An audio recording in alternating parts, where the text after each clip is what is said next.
থেকে অনেকক্ষণ থেকে খুব শৃঙ্খলার সঙ্গে কীর্তনাদি শুনে আনন্দ উপভোগ করছেন।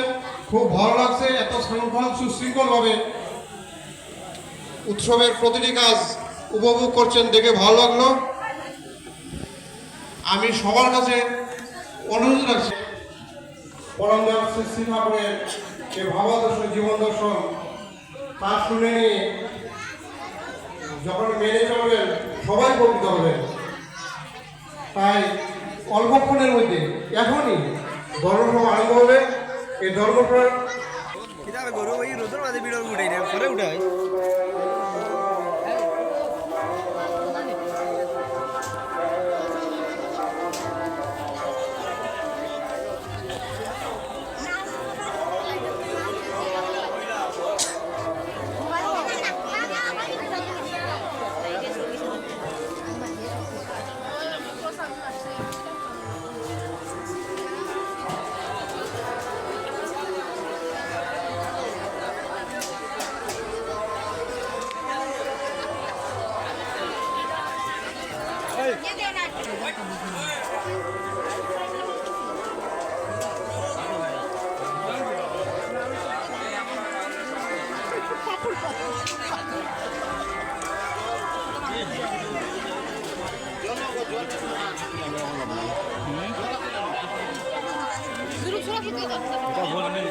আনিয়ে দেবো।